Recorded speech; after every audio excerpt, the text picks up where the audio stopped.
Hello whatsapp guys, welcome back to YouTube channel. तो guys आज की वीडियो में हम रन टाइम स्टोरेज एडमिनिस्ट्रेशन पढ़ने वाले हैं।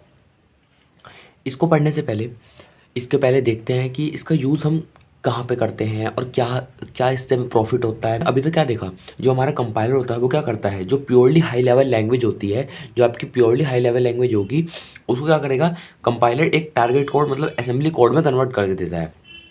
उसके भी फर्दर स्टेप्स होते हैं, वो तो हमने फर्स्ट मिनट में देख लिए थे अपनी। तो जो ये करेगा उसके बाद जो उस पर एक्शन परफॉर्म होएगा, जो उसके इनपुट पे एक्शन परफॉर्म होएगा, तो वो किसी मेमोरी में भी तो स्टोर होएगा।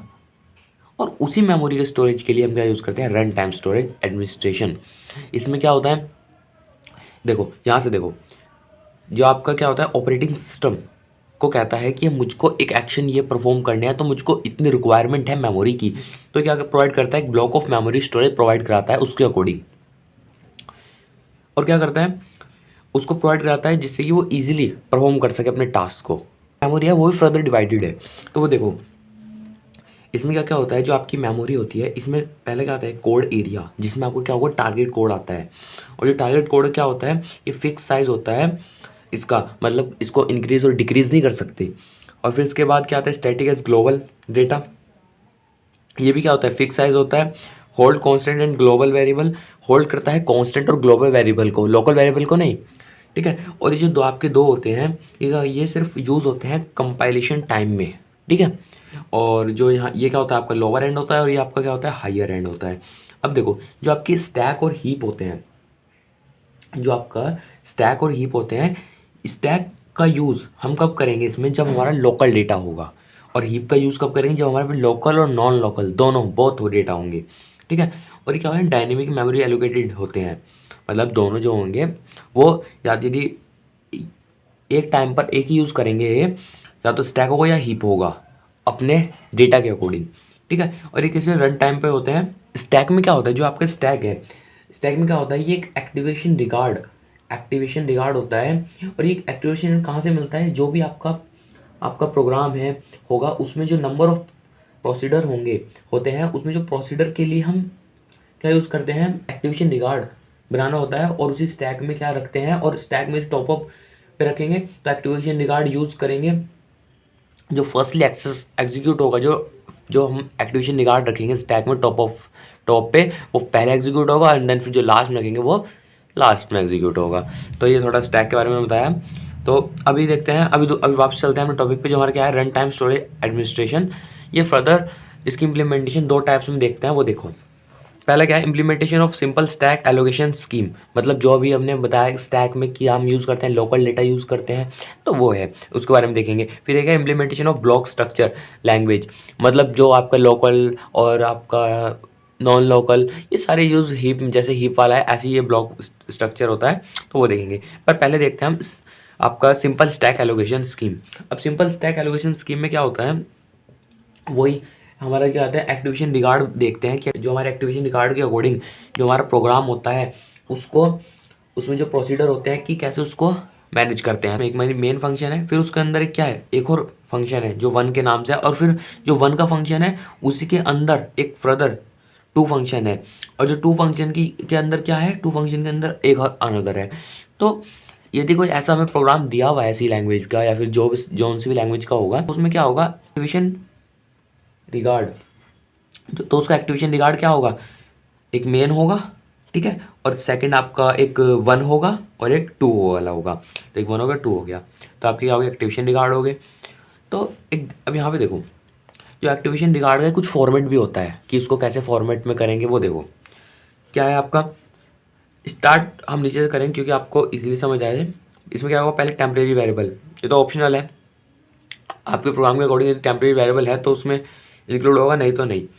एक क्या है, लोकल लोकल डेटा, ये तो आपका हो गई लोकल डेटा। फिर उसके बाद क्या है, एक्सेस लिंक, मतलब स्टैटिक लिंक।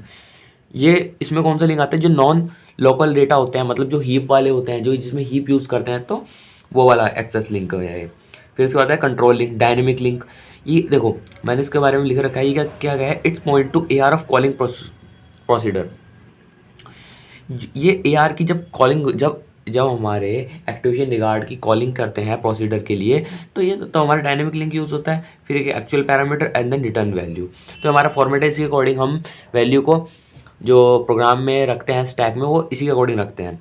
तो एक एग्जांपल से देखते हैं कैसे एक्टिवेशन रिगार्ड हम निकालते हैं और कैसे उसको स्टैक में इम्प्लीमेंटेशन करते हैं अपनी स्टैक एलोकेशन स्कीम के थ्रू। तो वो देखो एग्जांपल, ये मैंने एक कोड लिखा है यहाँ पर, ये सी लैंग्वेज का है, फैक्टोरियल का, ठीक है, जिसमें हमारा क्या है, एक मेन फंक्शन है एंड देन फिर इंट एफ, ये आपका लोकल वेरिएबल हो गया।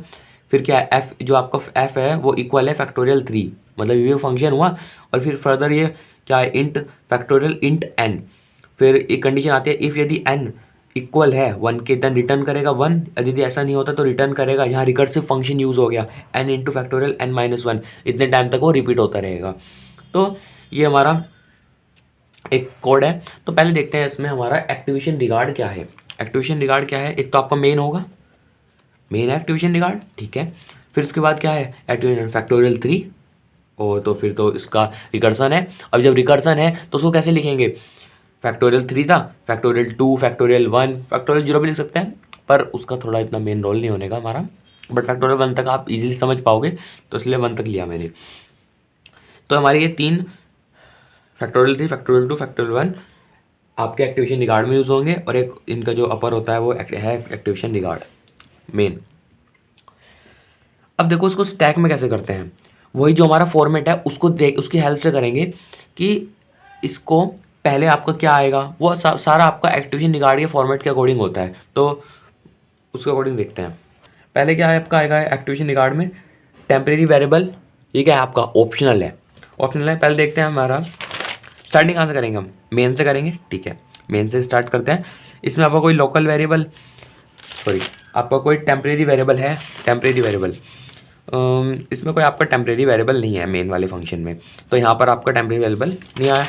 इसके बाद देखो क्या है, लोकल डेटा, लोकल डेटा है, हाँ बिल्कुल है, लोकल डेटा हमारे पास किसका है, एफ का। तो यहाँ पे क्या लिखेंगे, लोकल, और यहाँ पे क्या आ जाएगा आपका एफ, ठीक है, लोकल आ गया एफ।